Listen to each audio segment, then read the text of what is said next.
जब एक यहूदी ने इस्लाम कबूल किया, बहुत इंटरेस्टिंग स्टोरी है, सुनकर जाए। मैं 20वीं सदी के वक्त में एक कंजर्वेटिव अमेरिकन जूइश फैमिली में पैदा हुआ। मेरे वालिदैन ने मुझसे कहा, तुम्हारी 13वीं सालगिरह है, हम तुम्हें एक तोहफा देना चाहते हैं। हम चाहते हैं कि तुम इंतखाब करो, तुम अपने दोस्तों के साथ एक बड़ी पार्टी रखना चाहोगे या इसराइल का ट्रिप पसंद करोगे।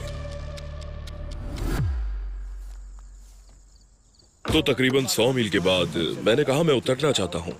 तो उसने कार रोक दी। मैंने दरवाजा खोला और कार से बाहर निकल गया। मेरा हाथ उस दरवाजे के हैंडल में था और उसने कार चला दी। उसने मुझे गाड़ी के साथ लटका हुआ देखा, फिर उसने रफ्तार बढ़ा दी और मैं हाईवे की तरफ उड़ता चला गया और अचानक सब कुछ स्लो हो गया और मैंने ये आवाज सुनी, अभी नहीं, अभी नहीं।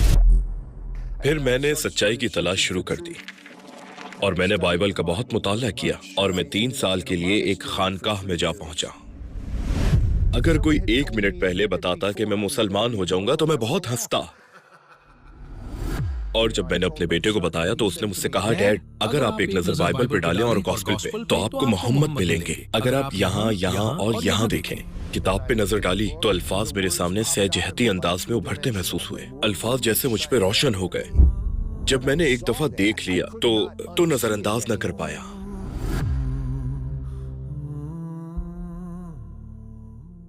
अस्सलाम वालेकुम सनपोर्ट पास भाई, जिनका मुस्लिम नाम अबू मुजाहिद भी है। हमारी दावत कबूल करने का बहुत शुक्रिया। टूवर्ड्स इटर्निटी की तरफ से आपको खुशामदीद।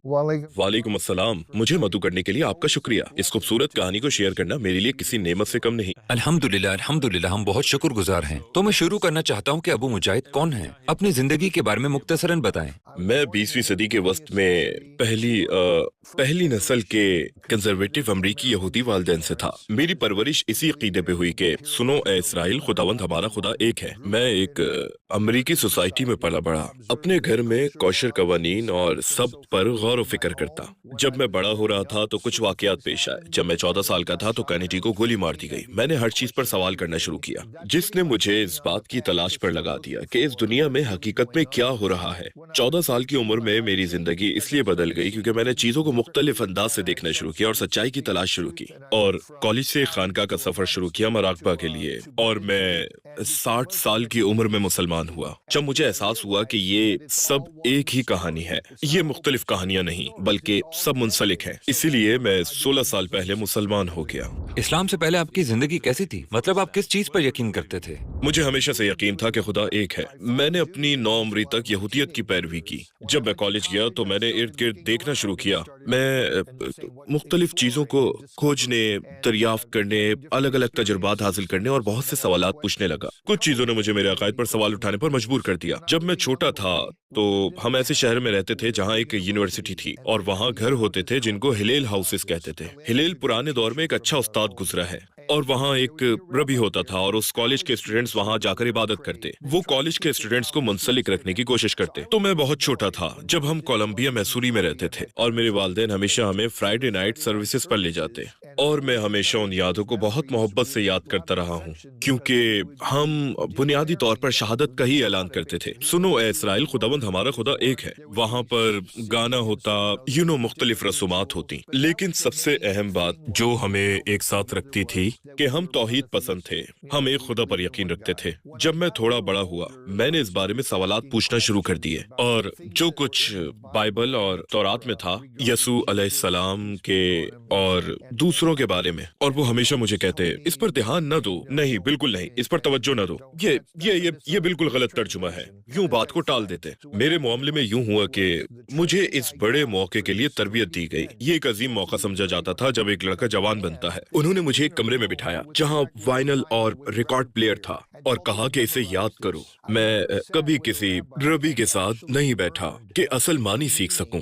जो कुछ मैं पढ़ रहा था ये बस यूं था, इसे याद करो जैसे कोई मुजाहिरा हो और तुम्हें जमात के सामने अच्छा लगना चाहिए ताकि दिखा सकें कि हम अच्छे उस्ताद हैं। ये ऐसा नहीं था कि वो बैठ जाते और इसमें से किसी के मतलब की वजाहत करते। मैं सिर्फ एक बच्चा था लेकिन मुझे ये पसंद नहीं था और ये बहुत अहम पार्ट है। मेरे वालिदैन ने मुझसे कहा, तुम्हारी 13वीं सालगिरह है, हम तुम्हें एक तोहफा देने वाले हैं और हम चाहते हैं कि तुम खुद इंतखाब करो। क्या तुम्हें अपने और अपने दोस्तों के लिए एक बड़ी पार्टी चाहिए या तुम इसराइल का ट्रिप पसंद करोगे? उस वक्त तमाम यहूदी बच्चों को इसराइल के ट्रिप की तरगीब दी जाती थी। क्यों? ताकि वो آپ کا برین واش کر سکیں تاکہ وہ آپ کو یہ سب بتا سکیں. اور اللہ کا شکر میں نے یہ کہہ دیا کہ میں پارٹی چاہتا ہوں. میں اس چوائس پر اللہ کا شکر ادا کرتا ہوں کیونکہ اب جو میں دیکھ رہا ہوں کہ کیا ہو رہا ہے پھر اس میں میں بھی شامل ہوتا. وہ لوگ میرا ذہن بھی الجھا دیتے. میرے دل میں بہت سے سوالات تھے کیونکہ جس طرح سے یہ لوگ رہ رہے تھے وہ اس سے مختلف تھا جو میں نے پڑھا, اور پتہ ہے مجھے سمجھ نہیں آ رہی تھی. لیکن بنیادی بات یہ تھی کہ اور جو کینیڈی کا قتل ہوا تو صرف سوالات مذہبی ہی نہیں تھے, یہ دنیا کی ہر چیز کے بارے میں تھا جو کچھ بھی ہو رہا ہے. اس طرح میری سوچ کو نئی راہ ملی. میں نے کالج چھوڑا اور رہنے لگا. ٹینیسی میں ایک فارم شروع کیا گیا تھا. میں کچھ عرصے اس فارم پر رہا. اس وقت لوگ ایک دوسرے کے ساتھ بہت مخلص ہوتے تھے. میں زیادہ عرصہ وہاں نہیں رہا. میں وہاں سے چلا گیا. میں نے ادھر ادھر سفر کیا اور آخرکار خانقاہ میں پہنچ کر وہاں 3 سال رہا. میں عیسائی بن گیا اور میں نے بائبل کا بہت مطالعہ کیا. مکمل عیسائی, صلیب اور چغا اور سب کچھ. لیکن مجھے جس کی تلاش تھی وہ نہ ملا. خیر پھر 3 سال بعد مجھے اس میں بھی تضادات ملے اور میں وہاں سے چلا گیا. پھر میری ملاقات انڈیا کے ایک نوجوان سے ہوئی جو مراقبہ سکھاتا تھا, اور اس نے کہا میں آپ کو کائنات کو متحرک رکھنے والی توانائی کے ساتھ جوڑ سکتا ہوں. دوسرے الفاظ میں خدا کی مقدس توانائی جو ہماری سانسوں کو متحرک کرتی ہے. تو میں نے کافی عرصے اس کا مطالعہ کیا. میں نے مراقبہ کیا اور کافی عرصے تک اسی کا مطالعہ کرتا رہا. اس کے بعد مجھے ایک مسئلہ نظر آیا. مجھے لگا کہ کچھ ٹھیک نہیں ہے, اور کیونکہ مجھے مشاہدات ہوئے تھے, لیکن اس سارے سسٹم میں کچھ ایسا تھا جو مجھے مطمئن نہ کر سکا اور مجھے ٹھیک محسوس نہیں ہوا. اسلام کی طرف آپ کا سفر کیسے شروع ہوا؟ آپ کو کس چیز نے سب سے زیادہ متاثر کیا؟ جب میں 60 کے قریب تھا اس وقت جب میرے بیٹے نے مجھے بلایا اور کہا ڈیڈ میں نے ساری زندگی آپ کو سچائی کی تلاش میں پایا کہ اصل حقیقت کیا ہے, چیزوں اور سرخیوں کے پیچھے کیا چھپا ہے. کیونکہ ان سب کے بعد جو میں نے آپ کو بتایا, میری شادی ہو گئی, میرے 2 بچے تھے, میں کئی سال تک کارپوریٹ امریکہ میں رہا. اور جب میں نے اپنے بیٹے کو بتایا اس نے مجھ سے کہا ڈیڈ آپ بائبل اور گوسپل پہ نظر ڈالیں, آپ کو محمد کا پتہ ملے گا اگر آپ یہاں اور یہاں دیکھیں. اور میں نے دل میں دعا کی اور کتاب میں نظر ڈالی تو الفاظ میرے سامنے سہجیتی انداز میں ابھرتے محسوس ہوئے. الفاظ جیسے مجھ پر روشن ہو گئے. وہ الفاظ جو تورات 18:18 میں ہے, جہاں تورات کی کتاب یہ کہتی ہے ایک نبی آنے والا ہے جو تمہاری اور موسیٰ کی طرح ہے, جو اپنے آپ سے کچھ نہیں کہنے والا بلکہ وہی کہے گا جو اس کو کہنے کے لیے دیا گیا ہے. یہ جان 16:13 کی عکاسی کرتا ہے جہاں یسوع علیہ السلام کہتے ہیں سچ کی روح آنے والی ہے اور وہ کچھ نہیں کہنے والا ہے سوائے اس کے جو اسے کہنے کے لیے دیا گیا ہے, اور وہ سچائی کی طرف رہنمائی کرنے والا ہے. اور تورات 33:2 میں اس کے بارے میں بات کی گئی ہے. خداوند سینا سے آیا اور سعیر سے ان پر آشکار ہوا اور کوہ فاران پر جلوہ گر ہوا, اور میں نے اسے دیکھا. اس کا واقعی کیا مطلب ہے؟ اور سینا وہ جگہ ہے جہاں اللہ نے موسیٰ کو شریعت دی, 10 احکام. سعیر وہ جگہ ہے جہاں عیسیٰ نے شیطان کے فتنوں پر قابو پایا. اور فران مکہ کا ایک قدیم نام ہے جہاں محمد صلی اللہ علیہ وآلہ وسلم پیدا ہوئے, اور یہی تورات بتاتی ہے 33:2 میں. جب میں نے یہ دیکھا تو میں اسے نظر انداز نہ کر سکا. آخری چیز جس کے بارے میں سوچ رہا تھا یہی تھی کہ میں مسلمان ہو جاؤں. یعنی 2001 کے بعد میں اپنے دوستوں سے کہتا تھا مسلمان یہ کام نہیں کر سکتے, کیونکہ میں نے اپنی ساری زندگی ہر بڑے فالس فلیگ واقعے کا تجزیہ کیا تھا, کینیڈی سے لے کر ویتنام اور اس طرح کی تمام چیزوں پہ. اور میں نے کہا مسلمان 9/11 نہیں کر سکتے تھے, یہ جسمانی طور پر ناممکن ہے. ہزاروں لوگ کہتے ہیں یہ اس طرح نہیں ہو سکتا ہے, کیونکہ میرے دوست مجھ سے کہتے تم کیوں مسلمانوں کا دفاع کر رہے ہو. سچائی کی تلاش مجھے اسلام کی طرف لے گئی. اور جانتے ہیں ایک بات, آپ کو بہت زیادہ ثبوت کی ضرورت نہیں ہے جب آپ پانی ڈھونڈ رہے ہوں اور پیاس سے مر رہے ہوں. تھوڑا سا پانی بھی یار بہت قیمتی ہوتا ہے. اور میں نے یہ دیکھا اور جیسے یہ کافی تھا. مجھے معلومات کے ایولانچ کی ضرورت نہیں تھی,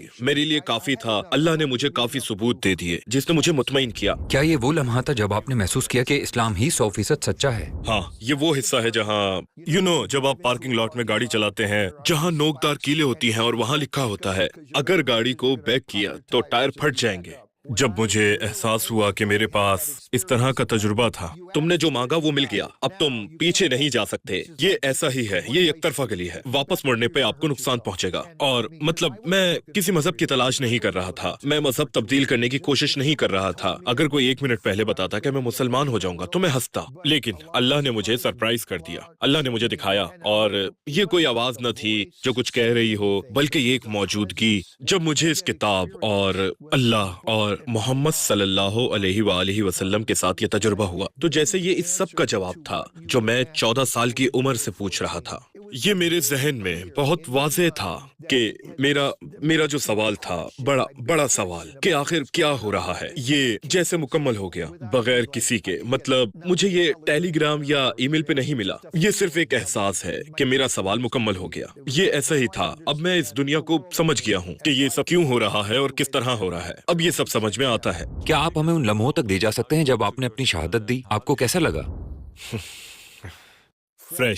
फ्रेश स्टार्टिंग की तरह, जैसे अल्लाह मेरा इस्तकबाल कर रहा था और वो मुझे माफ कर रहा था, और मुझे बताया गया कि जब आप शहादत लेंगे और मुसलमान बन जाएंगे तो आपके सारे गुनाह खत्म हो जाएंगे, आपके सारे गुनाह मुआफ हो जाते हैं, आप ताज़ा इब्तिदा करते हैं। और मैंने बहुत ताज़ा दम महसूस किया, शहादत के वक्त नहीं, जितना मैंने इस हकीकत का तजुर्बा किया कि इस्लाम सच है। कि जब मैंने किताब देखी, मुझे याद है चीजें मेरे पास वापस आ रही हैं। मेरी आंखों से आंसू निकल रहे थे, लेकिन वो मेरे चेहरे पे नहीं बह रहे थे, बल्कि मेरी आंखों से निकलकर परिंदों की तरह उड़ रहे थे। आंसू फूट रहे थे, मैं उन्हें देख सकता था। ये क्या है? इसके साथ ही ऐसा लगा जैसे मेरी पसलियां ये दरवाजे की तरह खुल गई हैं, बालकनी के फ्रेंच दरवाजे की तरह, बिल्कुल इस तरह।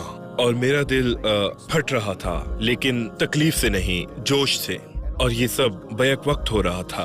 मुझे एहसास हुआ कि अल्लाह मेरे साथ हर वक्त रहा, मेरी सारी जिंदगी से लेकर उस लम्हे तक रहनुमाई की है।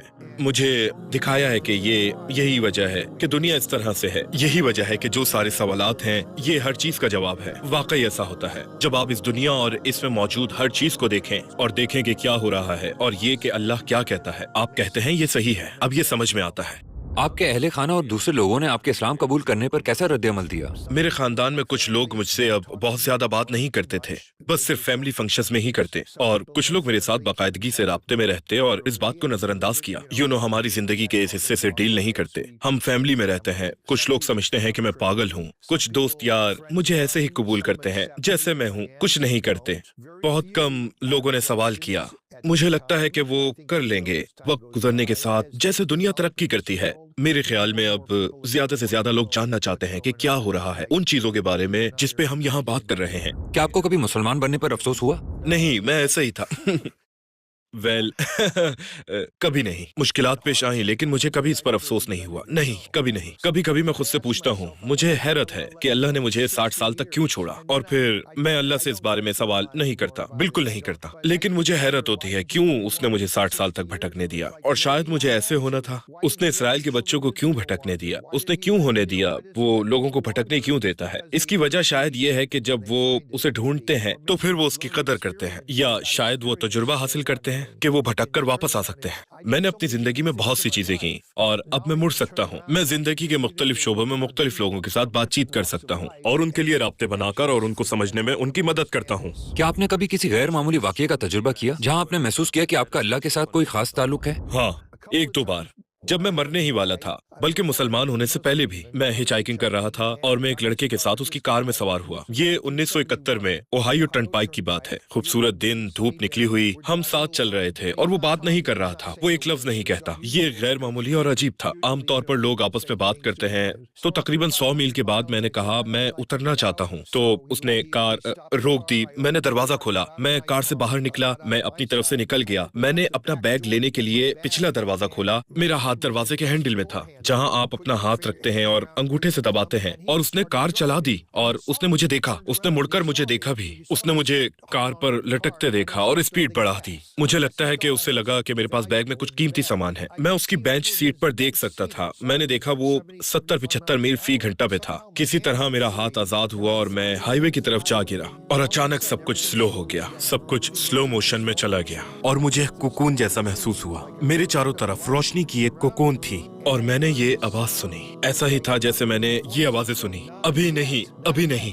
और जब मैं हाईवे के करीब पहुंच रहा था, सब कुछ जैसा कि मैंने कहा स्लो मोशन में था और मैं मौत के बारे में नहीं सोच रहा था। बहरहाल मैं खड़ा हुआ, मेरे हाथ गर्द आलूद थे, ठोड़ी पर खून था और मेरा अंगूठा पिसा हुआ था। और अगले स्टॉप पर ही टर्नपाइक अस्पताल था। उन्होंने यहाँ मेरी ठोड़ी पर टांके लगाए। मेरी हड्डियां नहीं टूटी थीं, तो मैं चलता रहा और वो हैरत अंगेज था। अल्लाह ने उस वक्त और एक बार छत पर भी मेरी जान बचाई थी। जब एक और बार मैं फ्लोरिडा में छत पर उसका तखमीना लगा रहा था, एक मदर सीगल एयर कंडीशन के पीछे से निकली और मेरी तरफ आई। मैं पीछे हट रहा था और मैं उस वक्त 12वीं मंजिल पे मौजूद था। मेरा पाँव पीछे गया तो मुझे खला महसूस हुआ। मैं एक 12 मंजिला होटल पे था और मेरे पीछे बहरे ओकियानूस था। ये मियामी बीच था। मुझे अपनी पीठ पे एक बड़ा हाथ महसूस हुआ जिसने मुझे दोबारा इमारत की तरफ धकेल दिया। अल्लाह मेरा गवाह है, मुझे अपनी पीठ के वक्त में एक बड़ा हाथ महसूस हुआ जिसने मुझे इमारत की तरफ पीछे धकेल दिया। क्योंकि मेरा सेंटर ऑफ ग्रेविटी पहले ही खत्म हो चुका था, मुकम्मल खत्म था। मैं पहले ही हिल रहा था। जब मैं वहाँ से पीछे हट रहा था तब ये हुआ। तो 2 बार मेरी जिंदगी बच गई। मैंने अल्लाह को बहुत करीब से महसूस किया जब मुझे एहसास हुआ कि अल्लाह हक है। हाँ, मुसलमान बनने के बाद कोई तजुर्बा, जब किसी दुआ का जवाब मिला या कुछ और जिससे आपको कुर्बत महसूस हुई? मैंने एक मुत्तकी बीवी मांगी थी जो मादियत परस्त ना हो, जिसे मादियत परस्ती की परवाह ना हो मुसलमान बनने के बाद। और मेरी जिंदगी के दौरान, शायद ये 2015 या उससे आगे की बात है, कम्युनिटी के कुछ भाइयों और बहनों ने एक लड़की के साथ मिलवाया और हमारा तारुफ करवाया और उसे सीधा हमारे घर ले आए। हम घर में घूम रहे थे, बाकी लोग जो थे वो किचन में बैठे हुए थे और मैं उसे अपना घर दिखा रहा था। उसने कहा, आपको मुझे कुछ दिखाने की जरूरत नहीं। उसने कहा, मैं मादियत पसंद लड़की नहीं हूँ। और ऐसा लगा जैसे अल्लाह ने कहा, यही है वो। हेलो, तुम यही चाहते थे ना? बहरहाल हमारी शादी हो गई। अल्लाह उसकी कब्र पर रहमत नाजिल करे, वो इंतकाल कर गई है। मैंने अल्लाह से एक मुत्तकी बीवी मांगी और अल्लाह ने मुझे दे दी। और उसने वही अल्फाज कहे जो मैंने अल्लाह से अपनी दुआ में मांगे। मैं एक ऐसी बीवी चाहता हूँ जो मादियत पसंद ना हो। और जब हमारी मुलाकात हुई तो उसने मुझसे वही अल्फाज कहे जैसे, आपको मुझे कुछ दिखाने की जरूरत नहीं, मैं मादियत परस्त नहीं हूँ। मैंने कहा, अच्छा है। जानता हूँ कि ये एक स्पेक्ट्रम है, लेकिन एक यहूदी की जिंदगी का सबसे बड़ा मकसद क्या है? और मैं एक यहूदी घराने में पैदा हुआ था, राइट। मेरा सबसे बड़ा मकसद ये समझना था कि 2 नबी कम थे पूरी कहानी में। मुझे उन्हें कबूल करना और मुसलमान बनना था। मुझे वाकई यकीन है। और अगर आप उस रबी को देखें जो नबी सल्लल्लाहु अलैहि वसल्लम का सहाबी बना, ये ऐसा ही है। मेरे लिए वही कामयाब यहूदी है। मेरे नजदीक ये सबसे बड़ी कामयाबी है जो एक यहूदी हासिल कर सकता है। ये समझना कि यहूदी बनना रास्ते का एक पॉइंट है और यहूदी एक ब्रांड है, बिल्कुल इसी तरह जैसे ईसाई एक ब्रांड है। लेकिन इस्लाम उस पानी की तरह है जिस पर कोई ब्रांड नहीं है। इसका मतलब सिर्फ अमन है। ये एक मिशन है, इसका मखसूस नाम नहीं, किसी शख्स के नाम की तरह। आप समझ रहे होंगे मेरा मतलब क्या है। तो ये मेरे लिए यही कामयाबी है। एक यहूदी की सबसे बड़ी कामयाबी मुसलमान बनना है। शायद इस तजुर्बे से जो आप अपने आसपास देखते हैं, आप हमें इजराइल और उसकी जहनत के बारे में क्या बता सकते हैं? और वो लोग किस दुनिया में रहते हैं? ये एक स्पेक्ट्रम है जो अल्ट्रा ऑर्थोडॉक्स यहूदियों से शुरू होता है, जो कहते हैं कि इसराइल नहीं होना चाहिए, सऊनियत गलत है, राइट, और उन्हें पागल समझा जाता है। और उन लोगों तक जो गजा को जलाना चाहते हैं और उन्हें फाके से मारना चाहते हैं। इसराइल में ऐसे लोग हैं जो गजा जाकर सबको गोली मारना चाहते हैं, वो सिर्फ उसे खत्म करना चाहते हैं। और वहाँ दूसरे लोग भी हैं जो इस सब पर एहतजाज कर रहे हैं। इतनी छोटी जगह में वहाँ पर मुख्तलिफ लोगों की एक पूरी कौसो कज़ा है, लेकिन गालिब जिनका कंट्रोल है और जिनकी उंगलियां बटन पर मौजूद हैं, वो फलस्तीनियों को भूखा मार रहे हैं। और वो ये चाहते हैं, और जैसा कि हमने कहा, वो अपने ग्राउंड ऑपरेशन को बढ़ा रहे हैं जो इब्तिदा ही से असल मुहर्रिक रहा है। जमीन ले लो, लोगों को बाहर निकाल दो और उस जगह पर कब्जा करो, और पूरी दुनिया में कोई भी उन्हें रोक नहीं पा रहा, और हम एक नस्ल कशी होती देख रहे हैं। तो जमीन लेने के पीछे क्या मुहर्रिक है? एक मंसूबा है जिसका नाम है ग्रेटर इसराइल, राइट। ये नील से फरात तक, इसमें मिस्र का एक हिस्सा और पूरा लिबनान शामिल है, शाम, उर्दन का एक हिस्सा, सऊदी अरब का एक हिस्सा। दूसरे लफ्जों में ये एक बड़ी जगह है, एक बड़ा इलाका है, और ये सब न्यू वर्ल्ड ऑर्डर नाफिज करने की तैयारी का हिस्सा है, नई बैनुल अक़वामी हुकूमत का हेडक्वार्टर। मुझे यकीन है यही उनका मंसूबा है। अमरीकी हुकूमत को सहयूनी कंट्रोल करते हैं। मैं अभी जो बता रहा हूँ उसकी वजह से जेल में डाला जा सकता हूँ। वो एक कानून बनाना चाहते हैं कि अगर आप इसराइल पर तनकीद करें या आप फलस्तीन की हिमायत करें, ये एंटी-सेमिटिज्म है, आपको 20 साल कैद और 1 मिलियन जुर्माना लगेगा। वो कांग्रेस में ये कानून पास करना चाहते हैं। मुझे नहीं लगता कि ये पास हो जाएगा, लेकिन ये सच है कि ये कांग्रेस में है। वो अब इस पर बहस कर रहे हैं। ये आपको 1933 में जर्मनी की याद दिलाता है। फर्क यह है कि अब बुनियाद निशाना मुसलमान हैं, यहूदी नहीं। तारीख जैसे खुद को दोहरा रही है। कैनेडी को देखने के बाद, वियतनाम को देखने के बाद, 9/11 देखने के बाद, ब्रदर, इस तरह की चीजें हादसाती नहीं होती। मेरे ख्याल में ये सब कोरियोग्राफ्ड है। मेरे ख्याल में ये सब मंसूबाबंदी है। खबरों में आने से पहले ये उनके ड्राइंग बोर्ड पर था। मुझे यकीन है कि ये उनके इक़्तिदार संभालने के बड़े मंसूबे का एक हिस्सा है। अगर हजरत मोहम्मद सल्लल्लाहु अलैहि वसल्लम अभी इस दरवाजे से तशरीफ लाएं, तो फिर आप उनसे क्या कहना चाहेंगे? सबसे पहले मैं खड़ा हो जाऊंगा और कहूंगा अस्सलामु अलैकुम। फिर ये नबी पाक पर मुनस्सिर होगा। मैं आप सल्लल्लाहु अलैहि वसल्लम का शुक्रिया अदा करूंगा। मैं सिर्फ शुक्रिया अदा करूंगा। और क्या कहने को कुछ है? अल्लाह के लिए आपकी खिदमत का शुक्रिया। मेरी रहनुमाई करने और इस दुनिया में मेरी मदद करने के लिए आपका शुक्रिया।